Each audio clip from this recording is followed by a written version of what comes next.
এসেছেন। এর মধ্যে হতে মূসা কালিমুল্লাহ, উনি এমন একজন নবী, খুব জালালি তবিয়তের নবী ছিলেন, রাগী তবিয়তের নবী ছিলেন। তো মূসা পয়গম্বর, তিনার একটা উপাধি হইল কালিমুল্লাহ, মানে তিনি আল্লাহ তাআলার সাথে কথা বলেন। এক একটা নবীর এক একটা উপাধি ছিলেন। তো মূসার ডাইরেক্ট এই পাওয়ার ছিল যে আল্লাহর সাথে কথা বলার। তুর পাহাড়ে যাইতেন, গিয়ে আল্লাহর সাথে কথা বলতেন। গন্তব্য থেকে বের হলেন আল্লাহর সাথে কথা বলার জন্য। এমন অবস্থায় এক যুবক এসে পয়গম্বর মূসার কাছে এসে দাঁড়ালেন, দাঁড়িয়ে বললেন, পয়গম্বর মূসা, কই যাচ্ছেন? আল্লাহর সাথে কথা বলতে যাচ্ছি তুর পাহাড়ে। বেশ ভালো কথা। তো আপনার কাছে আমার একটা জানার আরজি, আল্লাহর কাছ থেকে যদি আপনি আমাকে এই খবরটা দিতে পারেন তাহলে আমার জন্য অনেক উপকার হইতো। পয়গম্বর মূসা বললেন, বলেন দেখি আপনার কি সমস্যা। যুবক বলতেছে যে আমার আল্লাহ তাআলা আমাকে এত ধন সম্পদ দিছে, এত মাল দিছে, যার কারণে মালের হিসাব রাখতে গিয়ে দেখা যায় আমি আমার আল্লাহর ওইভাবে ডাকতে পারি না, ওইভাবে আল্লাহর ইবাদত বন্দেগী করতে পারি না, ওইভাবে আল্লাহকে আমি সময় দিতে পারি না। আপনি যদি আল্লাহর কাছ থেকে আমার জন্য একটা ফয়সালা নিয়ে আসতেন যে আমার এই মালগুলা কেমনে কমবো, একটু যদি কমতো তাহলে আমি আল্লাহকে একটু মন দিল দিয়ে একটু ডাকতাম, আল্লাহর ইবাদত বন্দেগী একটু মনোযোগ সহকারে করতাম। যদি আপনি আমাকে এই বিষয় সম্পর্কে আল্লাহর তরফ থেকে কোনো দিক নির্দেশনা দেন তাহলে আমার জন্য অনেক উপকার হইত। মূসা কালিমুল্লাহ বললেন, ঠিক আছে, আমি আল্লাহর দরবার থেকে আপনার জন্য ফয়সালা নিয়ে আসব। একটু সামনে গেলেন, সামনে যেতেই দেখেন এক বুড়ি তার পথের সামনে এসে দাঁড়িয়ে হাজির। বুড়ি পয়গম্বর মূসাকে ডাক দিয়ে বললেন, পয়গম্বর মূসা, আপনি তো আল্লাহর সাথে কথা বলেন, তো আমার একটা জিনিস আপনার কাছ থেকে জানার ছিল আল্লাহর তরফ থেকে। এই যে দেখেন আমি একটা ঝুপড়ির ঘর কোনো মতো আছে, কোনো বড় ধরনের কোনো দুর্ঘটনা হইলে, ঝড় বৃষ্টি হইলে, বন্যা হইলে আমার এই ঝুপড়ির ঘর ভেঙ্গে চূর্ণ বিচূর্ণ হয়ে যাবে। পরনে একটি মাত্র পোশাক, একদিন খাইলে আরেকদিন খাইতে পাই না। আপনি যদি আল্লাহর তরফ থেকে আমার জন্য একটু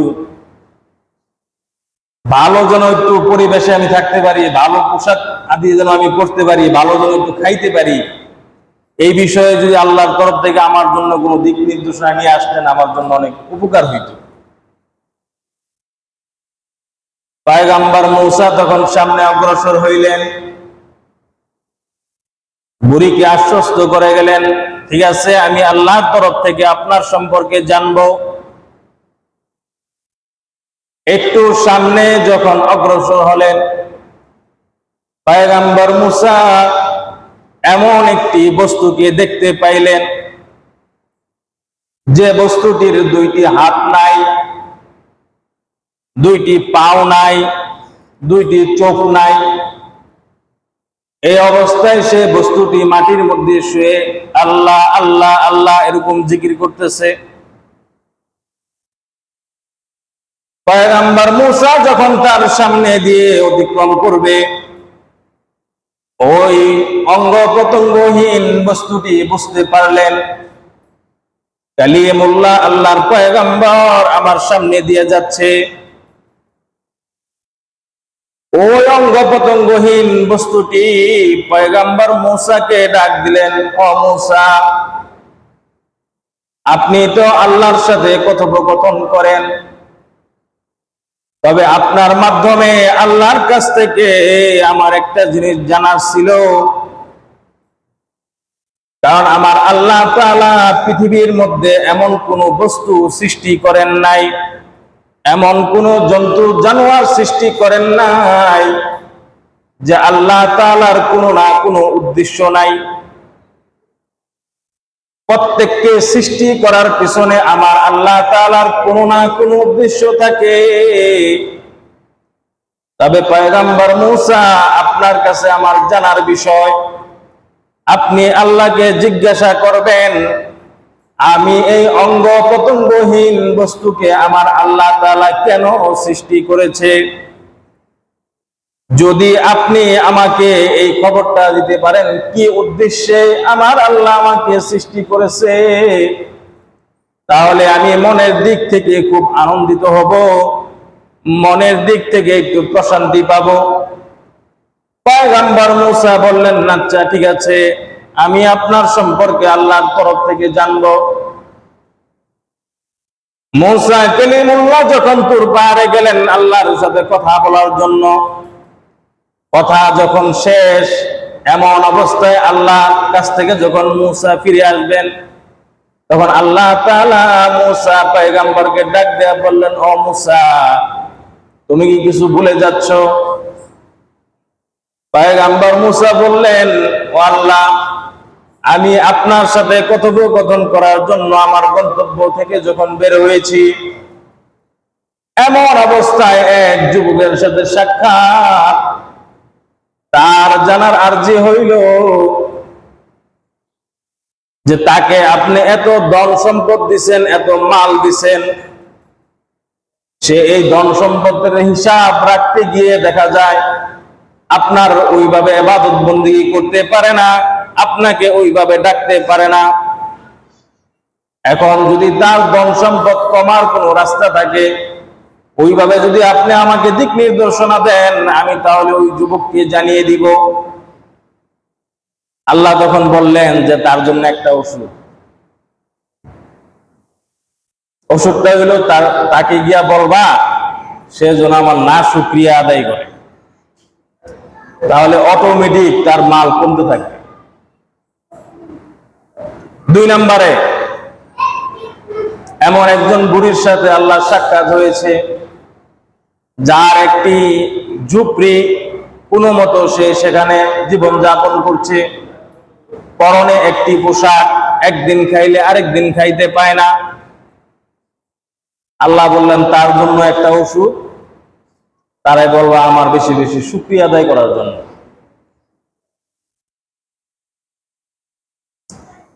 3 নম্বরে পয়গম্বর মূসা বললেন, আল্লাহ, আপনি এমন একটি জিনিস সৃষ্টি করেছেন যার 2টা হাত দেন নাই, যার 2টা পাও দেন নাই, যার 2টা চক্ষু দেন নাই।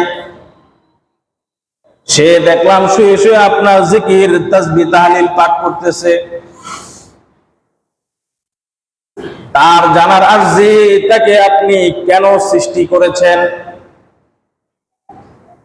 আল্লাহ তাআলা তখন বলে, তারে আমি সৃষ্টি করছি, আমি যখন জাহান্নাম তৈরি করছি, জাহান্নাম তৈরির সময় জাহান্নামের যখন দেওয়াল বানাইতেছিলাম, দেওয়াল বানানোর সময় একটা ইট শর্ট পড়ছিল, এই শর্ট জায়গায় তারে আমি সেট কইরা জাহান্নামের দেওয়াল ঠিক করব, এই কারণে তাকে আমি সৃষ্টি করছি।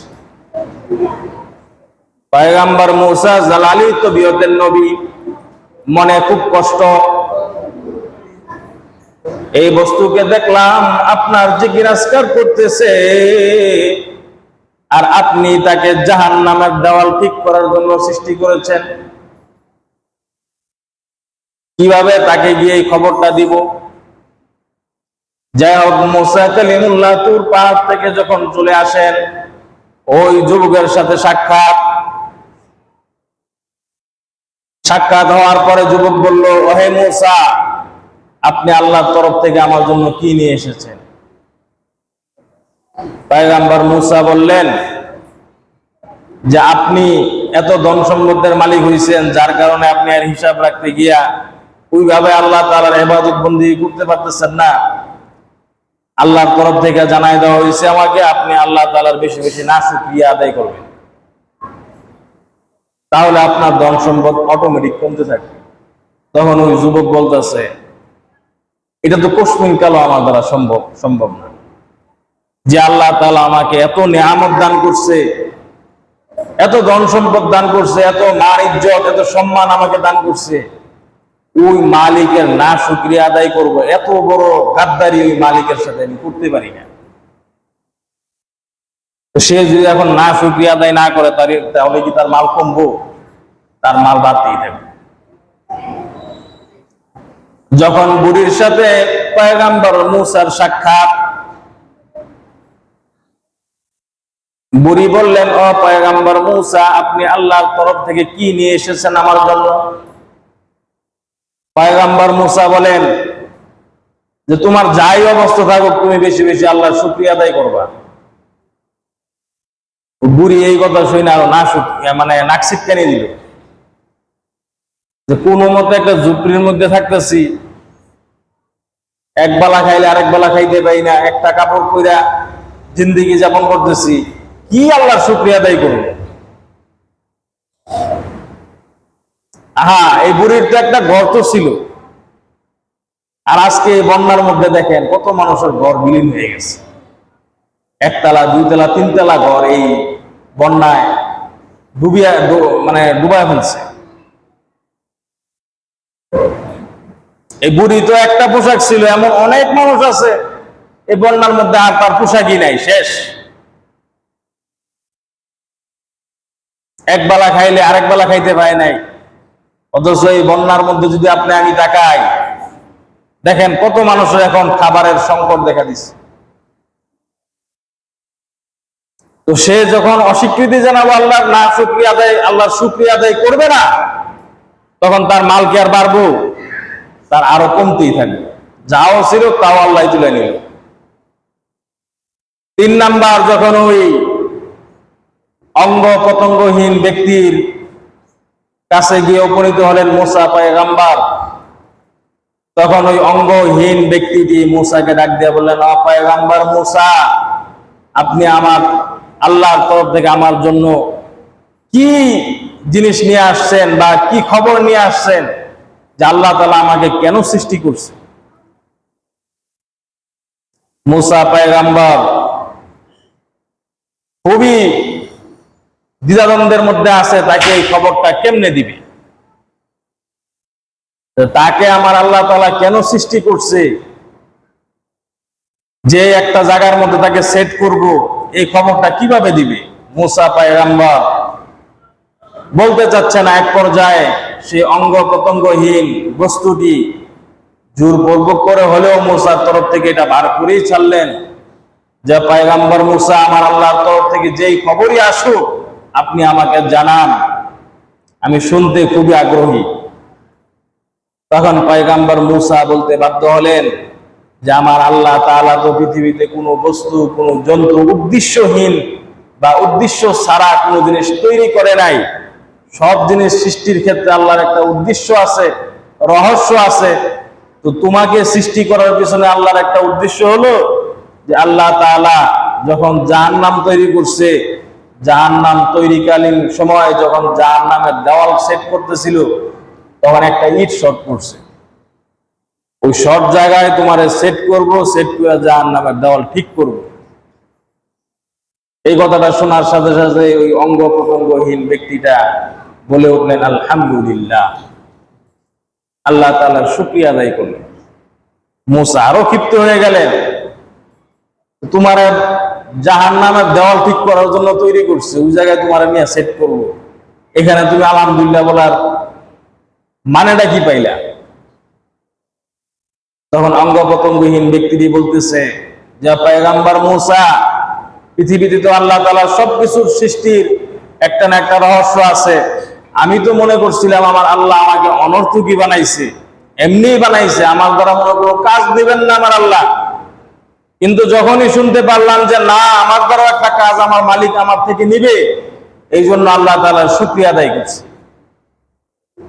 তখন মূসা যখন চলে যাবেন, এমন অবস্থায় আল্লাহ তাআলা ওই অঙ্গ প্রত্যঙ্গহীন ব্যক্তির উপর রাজি, সন্তুষ্ট হইয়া তার যেই অঙ্গ প্রত্যঙ্গ গুলো আল্লাহ দেয় নাই, তৎক্ষণাৎ তখন সেই অঙ্গ প্রত্যঙ্গ গুলো আল্লাহ তাআলা আবার তাকে দান করে দিলেন। জুড়ে বলেন না সুবহানাল্লাহ। তার প্রত্যেকটা অঙ্গ প্রত্যঙ্গ আল্লাহ তাআলা আবার ফিরিয়ে দিলেন। তাহলে আমাদের যার যে অবস্থায় থাকুক সেই অবস্থায় আমরা আল্লাহ তাআলার কি হব? শুকরগুজার হব। আল্লাহ তাআলার নিয়ামত, অনেক নিয়ামত আল্লাহ তাআলা আমাদেরকে দান করেছে। এই নিয়ামতের আলোচনা করতে গেলে, বর্ণনা করতে গেলে দিন শেষ, রাত শেষ, বছর শেষ, মাস শেষ, জীবন শেষ হয়ে যাবে, তারপরও এই নিয়ামতের শুকরিয়া আদায় করে শেষ করা যাবে না। তো আল্লাহ তাআলা আমাদেরকে বেশি বেশি আল্লাহ তাআলার নিয়ামতের শুকরিয়া আদায় করার তৌফিক দান করুক, সকলে বলি আমিন।